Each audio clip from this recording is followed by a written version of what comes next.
Il y a des décisions dans la vie qui semblent anodines au premier abord. Pour Louis Martel, un restaurateur de monuments funéraires et de sculptures anciennes, accepter une mission dans un cimetière abandonné à Saint-René-des-Vents n'était rien de plus qu'un simple travail dans un village oublié du temps.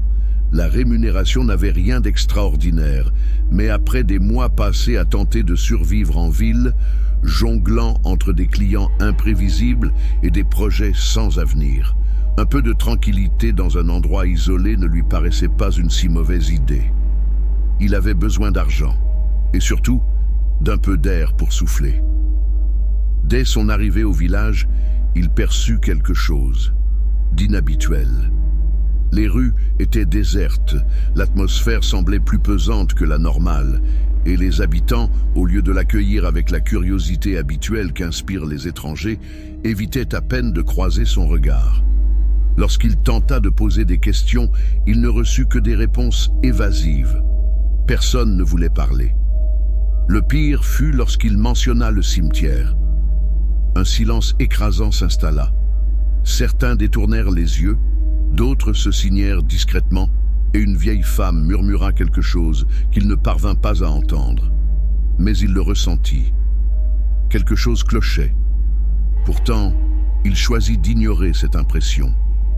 Il n'allait tout de même pas se laisser influencer par des superstitions. En arrivant à l'auberge où il allait séjourner, l'ambiance oppressante du village sembla s'intensifier. Monsieur Augustin, le propriétaire, l'accueillit avec une gentillesse feinte, un homme d'âge mûr, la peau burinée par le soleil et des yeux sombres qui semblaient voir au-delà des apparences. Pendant qu'il remplissait le registre, Louis décida d'aborder le sujet sans détour. « Il semble que les gens d'ici n'aiment pas parler du cimetière », fit-il remarquer d'un ton léger, comme s'il essayait de minimiser l'importance de la chose. Monsieur Augustin posa son stylo, croisa les doigts et le fixa d'un regard peu rassurant.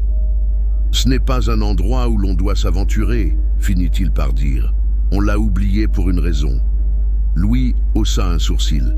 « Je suis ici seulement pour restaurer quelques tombes, pas pour déterrer des secrets. » L'aubergiste poussa un soupir, comme s'il n'était pas utile d'insister davantage. Puis, levant les yeux, il le fixa intensément. « Dans ce cas, méfiez-vous du vieil homme. » Ces mots résonnèrent comme un coup de froid dans l'estomac de Louis.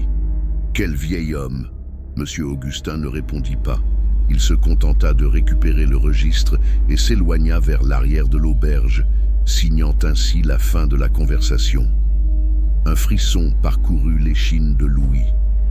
Qui était ce vieil homme? Quoi qu'il en soit, une part de lui savait qu'il finirait par le découvrir et qu'il n'aimerait pas la réponse. Le premier jour de travail aurait dû être paisible. Louis s'était préparé mentalement à passer des heures à restaurer des pierres tombales, en silence, entouré uniquement de sépultures recouvertes de mousse et du vent sec du village. Il ne s'attendait à rien d'autre. Mais dès qu'il franchit le portail de fer rouillé du cimetière, il comprit que l'atmosphère y était différente.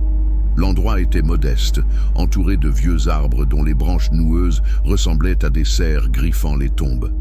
Certaines stèles étaient inclinées, d'autres brisées, et la plupart recouvertes d'une épaisse couche de mousse et de terre, comme si le temps lui-même tentait de les effacer. L'air y était lourd, immobile, comme si le cimetière existait dans un espace à part du reste du monde. Louis prit une grande inspiration, sortit ses outils et se mit au travail. Rien d'anormal, juste un homme restaurant des tombes dans un village hanté par ses propres fantômes. Mais alors, il le sentit. D'abord, ce ne fut qu'un léger picotement à la nuque. Une gêne diffuse, semblable à cette sensation étrange d'être observé à distance. Il tenta de l'ignorer, se persuadant qu'il s'agissait d'un effet de la conversation avec l'aubergiste. Mais ce malaise ne s'estompa pas, il s'intensifia. Chaque fois qu'il relevait la tête, il avait l'impression que les ombres entre les tombes avaient changé de place. Quelque chose bougeait, mais il ne pouvait pas le voir. Un frisson lui parcourut les bras, il se força à se concentrer. « Tu es seul, Louis !» murmura-t-il pour lui-même. Ne laisse pas ton imagination te jouer des tours. Mais à peine avait-il prononcé ces mots qu'un souffle glacial lui hérissa la peau. Il tourna la tête, le cœur battant plus vite, et c'est là qu'il le vit. Au loin, au-delà des tombes les plus anciennes, se dressait une silhouette voûtée, immobile, vêtue de haillons sales et amples. Louis cligna des yeux. La silhouette était toujours là. Elle l'observait. Sa respiration devint lourde. Pendant un instant, il fut incapable de bouger, incapable même de penser. Chaque fibre de son être lui criait de fuir. Mais avant qu'il ne puisse réagir, un corbeau croassa au sommet d'un arbre, brisant le silence oppressant du lieu. Louis cligna des paupières, instinctivement. Et quand il rouvrit les yeux, la silhouette avait disparu. Il resta figé quelques secondes, le cœur battant à tout rompre. Non, elle ne pouvait pas s'être volatilisée ainsi. Elle devait être là, quelque part. Mais le cimetière était vide. Rien d'autre que des tombes, et ce silence. Louis avala difficilement sa salive. Il n'était pas seul en ces lieux. Quelle que soit la chose qu'il observait, elle n'en avait pas fini avec lui. Cette nuit-là, il ne parvint pas à se débarrasser de cette sensation.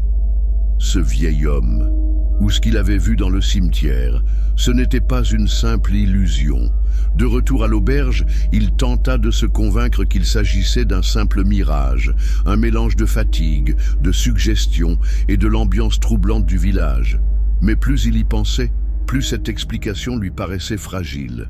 Il prit une douche rapide, dîna en silence dans la petite salle commune et monta dans sa chambre.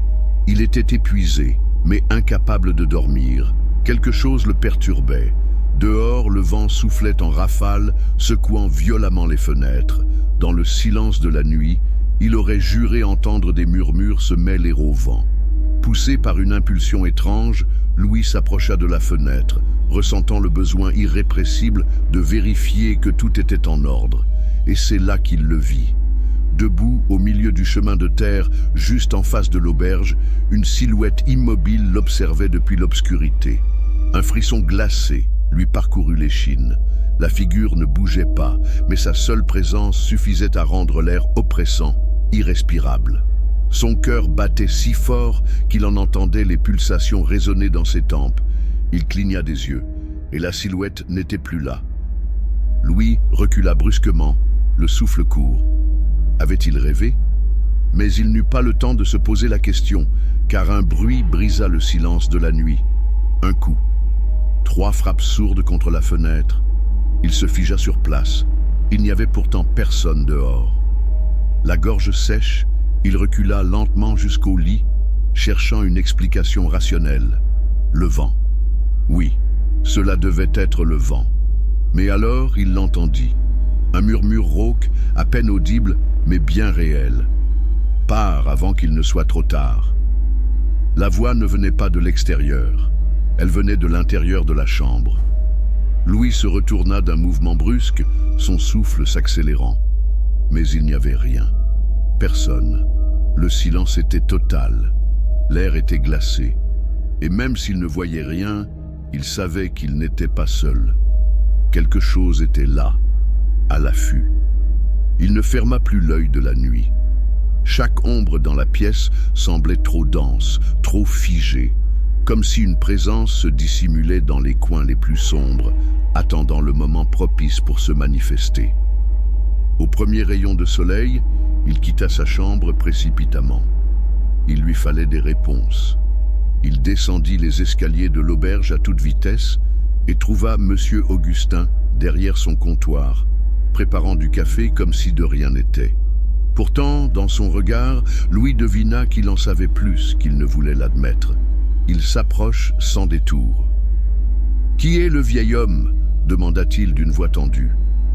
L'aubergiste posa lentement la cafetière et l'observa un instant en silence. « Je me doutais que tu finirais par le voir, » murmura-t-il enfin, plus fatigué que surpris. « Tous ceux qui vont trop loin finissent par le voir. » Un frisson parcourut Louis. « Que voulez-vous dire par tous ?»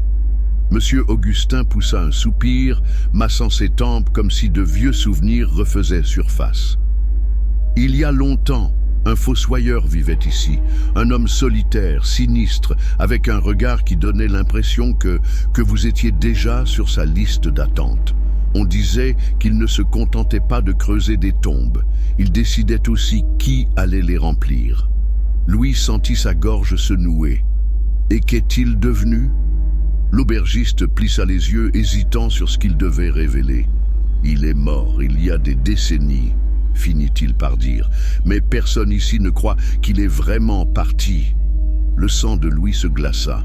« Je l'ai vu », souffla-t-il, « au cimetière, et cette nuit, devant l'auberge. » Monsieur Augustin hocha la tête lentement, comme si cela ne faisait que confirmer une chose qu'il savait déjà. « Tu n'es pas seul, garçon. Il y a plus de regards posés sur toi que tu ne le crois dans ce village. » L'air autour de Louis semblait s'alourdir. « S'il est mort, qu'est-ce qu'il me veut ?» L'aubergiste ne répondit pas. Il détourna le regard, comme s'il refusait d'énoncer l'évidence. Et cela ne fit qu'amplifier la peur qui grandissait en Louis. Le soleil était haut lorsqu'il arriva au cimetière, mais la lumière ne parvenait pas à dissiper la sensation oppressante de cet endroit. À présent, il le savait. Il n'avait jamais été seul ici. Le vieil homme n'était pas une simple ombre du passé. Il était une présence encore bien réelle dans la mort. Serrant les dents, Louis franchit le portail de fer rouillé. S'il voulait mener son travail à bien, il allait devoir l'affronter. Il sortit ses outils et se dirigea vers une rangée de pierres tombales anciennes, celles qui étaient les plus délabrées. Tout en dégageant la végétation et en grattant la mousse accumulée, il sentit un frisson lui remonter la colonne vertébrale. Il leva les yeux. Le cimetière lui sembla soudainement plus vaste qu'auparavant, comme si les tombes s'étaient déplacées durant la nuit, s'étirant, s'étendant. Il secoua la tête. C'était son imagination qui lui jouait des tours. Il reporta son attention sur son travail, grattant la pierre d'une stèle particulièrement abîmée. Peu à peu, les lettres gravées réapparurent. Puis, il s'arrêta net. Le nom inscrit sur la tombe lui glaça le sang. Marguerite Fournier. Ce nom, il l'avait déjà entendu. Il se souvint alors de la conversation avec Monsieur Augustin, de l'histoire du fossoyeur maudit. Marguerite était sa fille, mais elle n'était pas morte de cause naturelle. Elle avait disparu. Louis avala péniblement sa salive et se pencha sur la pierre. Elle était plus abîmée que les autres, comme si quelqu'un avait tenté d'effacer son existence. Et c'est alors qu'il l'entendit. Un murmure, faible, à peine perceptible, mais assez distinct pour lui glacer le sang. « Aide-nous !» Louis lâcha son outil d'un coup sec. Le vent s'était arrêté. Le cimetière était plongé dans un silence absolu. Il tourna lentement la tête, le souffle coupé par la peur qui lui étreignait la poitrine. Et il le vit, le vieux fossoyeur. Debout parmi les tombes, il le fixait de ses yeux creux, sombres comme des puits sans fond.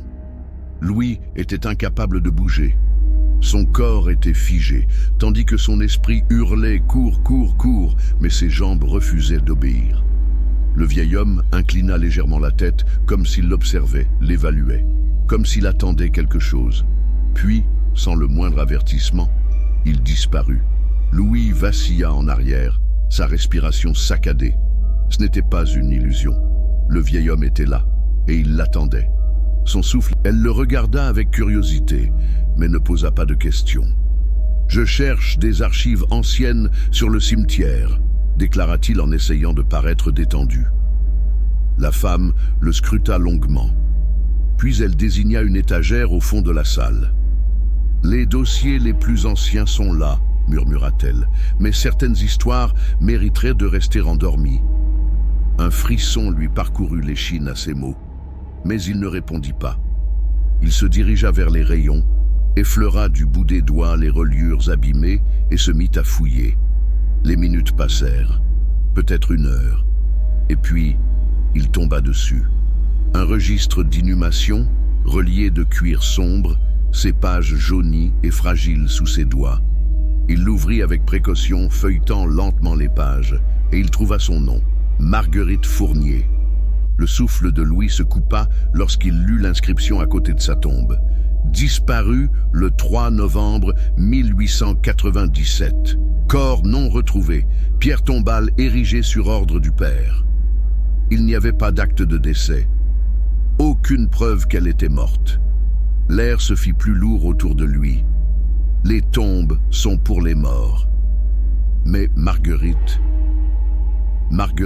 n'était jamais morte. Le vieux fossoyeur avait enterré autre chose sous sa tombe. Quelque chose qu'il voulait garder caché. Jusqu'à maintenant. Louis quitta la bibliothèque en sentant que le monde autour de lui venait de basculer dans une nouvelle réalité. Marguerite Fournier n'avait jamais reposé sous cette pierre tombale. Sa sépulture était là, marquée, oubliée, recouverte par le temps, mais vide. Le vieux fossoyeur avait caché quelque chose sous cette dalle, quelque chose qui n'aurait jamais dû être découvert. Et Louis était sur le point de le déterrer. La nuit était déjà tombée lorsqu'il revint au cimetière, mais il ne pouvait pas attendre plus longtemps. La peur le rongeait, mais l'urgence de savoir était plus forte encore. Il alluma sa lampe torche et se fraya un chemin à travers les tombes jusqu'à celle de Marguerite. 40, Louis resta figé devant la tombe, un frisson parcourant chaque parcelle de sa peau. L'air semblait plus lourd, plus dense. Il sortit la pelle qu'il avait apportée et enfonça la lame métallique dans la terre avec force. Le bruit fut sec, et c'est alors que les voix commencèrent. Un frisson glacé lui remonta la colonne vertébrale. Elle ne venait pas du vent, elle montait du sol, des murmures, diffus, étouffés, gémissant son nom. Louis serra les dents et continua de creuser. La terre était dure plus qu'elle n'aurait dû l'être, comme si elle avait été compressée au fil des ans, comme si ce qui était enfermé là-dessous avait tenté de s'en extirper. Et puis, sa pelle heurta quelque chose de solide. Un bruit sourd, creux. Louis déglutit avec difficulté et écarta la terre à main nue, ses doigts tremblants sous la lumière de sa lampe torche. Un cercueil apparut sous la terre, son bois noirci par le temps. Aucun nom n'était gravé, seulement des marques sculptées à la main, des symboles qu'il ne comprenait pas. Il prit une grande inspiration et tendit la main pour toucher le couvercle, mais avant qu'il ne puisse le faire, une pression glaciale lui enserra le poignet, comme si des doigts invisibles s'accrochaient à lui. Louis se figea. Il n'était pas seul. Quelque chose était là, avec lui, dans cette tombe. Et cette chose ne voulait pas être libérée. Son souffle devint erratique. La prise sur son poignet était bien réelle. Ce n'était pas son esprit qui lui jouait des tours. Quelque chose le retenait. Quelque chose qu'il ne pouvait pas voir. Il tenta de dégager son bras, mais la pression se resserra, comme si ses doigts invisibles s'enfonçaient plus profondément dans sa peau. Le vent se leva brutalement, hurlant entre les tombes, chuchotant des paroles indistinctes qui semblaient venir de partout et de nulle part à la fois. Ne l'ouvre pas. Un nœud d'angoisse se forma dans son estomac. Cette voix n'appartenait pas au vieil homme. Ce n'était pas celle de Marguerite non plus. C'était autre chose. Et cela sonnait, désespéré. D'une main tremblante, il dirigea sa lampe torche sur le cercueil. Le bois était fissuré, marqué de profondes craquelures à travers lesquelles s'étendait un noir abyssal. Le symbole, gravé sur le couvercle, semblait bouger sous la lumière, comme s'il respirait. Un frisson le parcourut, et pour la première fois depuis le début de la nuit, il envisagea d'arrêter. Mais alors, une voix surgit du néant. « Il est trop tard. » Louis se retourna d'un coup sec, et il était là, le vieux fossoyeur. Debout sur une pierre tombale brisée, ses yeux creux comme des cavernes vides. Son corps paraissait plus maigre, sa peau plus sèche, comme s'il se décomposait sous ses yeux. « Qu'as-tu fait ?» murmura Louis, sentant sa gorge se serrer. Le vieil homme inclina la tête, comme s'il ne comprenait pas la question. Rien d'autre que ce qui devait être fait. Une vague de nausée envahit Louis. Le vieil homme. Il ne protégeait pas cette tombe. Il la surveillait. « C'est toi qui l'as enterré ?» souffla-t-il en reculant. « Qu'y a-t-il dans ce cercueil ?» Le vieux sourit. Une grimace tordue, inhumaine, une expression qui s'étirait au-delà des limites du possible. Quelque chose qui n'aurait jamais dû être réveillé. Un vent violent balaya le cimetière, les pierres funéraires tremblèrent, et le cercueil bougea. Louis sentit le sol se dérober sous lui. À l'intérieur, quelque chose remuait. Frappe après frappe, le bois craquait. Quelque chose essayait de sortir. Le vieil homme s'avança, mais il ne semblait pas menaçant. Son visage était empreint de peur. « Cours !» Louis ne réfléchit pas. Il tourna les talons et s'élança. Mais alors qu'il fuyait, il entendit un dernier craquement, le bruit du bois qui se brise, le cercueil. Il s'était ouvert. Louis courait comme jamais auparavant. Les tombes défilaient sur les côtés, les ombres s'étiraient avec chaque pas, comme si tout le cimetière se métamorphosait, se déformait, tentant de l'engloutir. Mais le pire, c'était ce qui le poursuivait. Il n'osait pas regarder, mais il le sentait. Un froid insupportable, une pression écrasante dans l'air, comme si l'espace même autour de lui se faisait aspirer, dévoré par quelque chose sans forme, sans nom. Quelque chose qui n'aurait jamais dû être libéré. Il atteignit enfin la grille de fer et la poussa de toutes ses forces. Il trébucha hors du cimetière, s'effondrant sur la terre sèche. Silence. Il resta au sol, entendant seulement les battements affolés de son propre cœur. Rien ne l'avait suivi. Le cimetière était paisible. Trop paisible. Louis releva les yeux, cherchant une trace du vieil homme. Il n'était plus là. Le cercueil n'était plus là non plus. Seul un trou béant demeurait dans la terre, noir comme la gueule d'un gouffre sans fond. Quelque chose en était sorti. Et dans la nuit immobile, il entendit des pas anormaux, lents, traînants, comme si quelque chose apprenait à marcher à nouveau. Un frisson parcourut tout son être. Il savait qu'il ne devait pas se retourner, mais il était déjà trop tard. Quelque chose le fixait.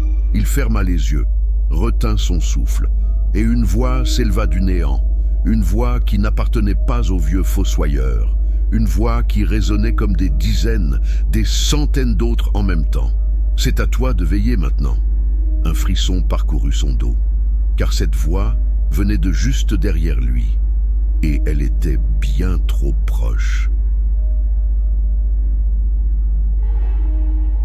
Le lendemain matin, M. Augustin sortit sur le porche de l'auberge, une tasse de café à la main. De là, il pouvait voir l'entrée du cimetière. Quelque chose avait changé. L'air était plus lourd, plus pesant. Et alors, il le vit. Un homme, immobile entre les tombes, vêtu de vêtements sales et élimés. M. Augustin baissa les yeux, posa sa tasse sur la table et poussa un long soupir. Ce n'était pas le premier, et ce ne serait pas le dernier. Quelques minutes plus tard, une voiture entra dans le village. Un homme en descendit, un sac à l'épaule, et s'approcha de l'auberge. « Excusez-moi, dit-il, je viens pour la restauration du cimetière. » Monsieur Augustin resta silencieux un instant, puis il esquissa un sourire las et lui tendit la clé de sa chambre. « Alors, méfiez-vous du vieux.